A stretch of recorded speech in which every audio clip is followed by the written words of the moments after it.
tous envie de quelque chose. Mais est-ce qu'on en est capable?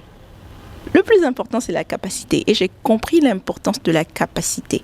L'importance de créer et de construire la capacité à faire les choses qu'on a envie de faire, plutôt que de nous fier à la simple envie qu'on a de faire les choses.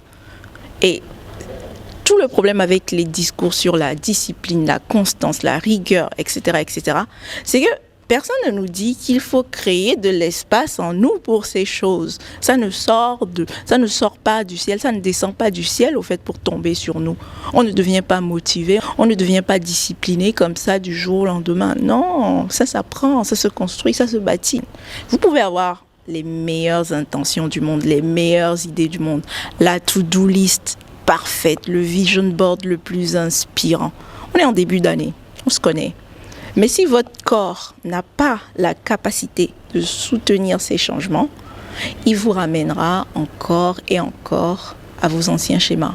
C'est-à-dire que vous allez vous retrouver à la fin de l'année et vous dire « mince, j'ai rien fait, je suis nulle ». Personnellement, j'ai passé ces 15 dernières années à tester toutes les méthodes possibles pour me sortir de la procrastination. Je pensais que j'étais une reine de la procrastination, donc j'ai tout testé, hein, les réveils très tôt, les plannings millimétrés, les routines hyper strictes.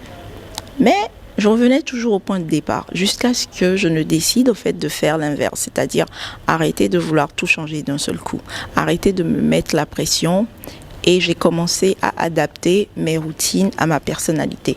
Après, j'ai su ce que j'étais, donc ça a beaucoup été plus facile d'adapter mon rythme à ma vie, une habitude à la fois. Et c'est là où j'ai compris que quand on avait envie de faire les choses, la motivation ne joue aucun rôle. Enfin, son rôle, il est ridicule. Et on ne peut pas s'y fier. Moi, en tout cas, je ne pouvais pas m'y fier. Et j'ai compris que le plus important, ce n'était pas l'envie. Tant qu'on n'aura pas la capacité de porter une habitude, elle deviendra un poids et on se retrouvera à recommencer encore et encore chaque semaine. Alors, avant d'ajouter de nouvelles habitudes à votre vie ou avant de changer vos habitudes, pensez à créer, à construire l'espace pour celles que vous avez envie d'accueillir. Et pour faire ça, vous avez besoin d'alléger votre emploi du temps, vous avez besoin de vous reposer, vous avez besoin de vous réorganiser, de revoir vos priorités, parce que vous ne pouvez pas bâtir une nouvelle version de vous-même sur un terrain déjà saturé ou sur un terrain qui n'a pas de fondation. J'ai déjà fait une vidéo dans laquelle j'explique comment faire pour arrêter de vous auto-saboter et je vais vous mettre le lien là et puis en description. Et si je fais cette vidéo aujourd'hui, c'est pour vous rappeler que si vous n'arrivez pas à atteindre vos objectifs, ce n'est pas entièrement de votre faute, ce n'est pas toujours de votre faute. On est en janvier. Je sais, vous vous mettez énormément de pression, mais vous ne devez pas. Respirez un coup et retenez le maître mot pour la suite au fait. C'est la capacité.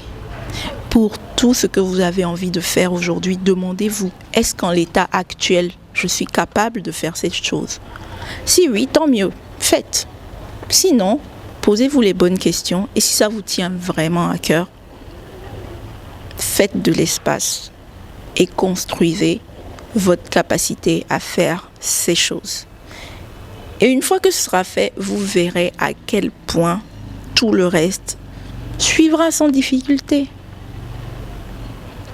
En tout cas, je vous souhaite une très belle année. Je ne l'ai pas fait, donc je me rattrape dans cette vidéo. Je vous souhaite une très belle année et je vous souhaite de devenir tout ce que vous avez envie de devenir. Parce que vous pouvez l'être, vous pouvez le devenir. Et si vous construisez la capacité de le devenir, vous pouvez. Alors je vous souhaite d'avoir la capacité de soutenir vos rêves. Et je vous retrouve bientôt dans une nouvelle vidéo.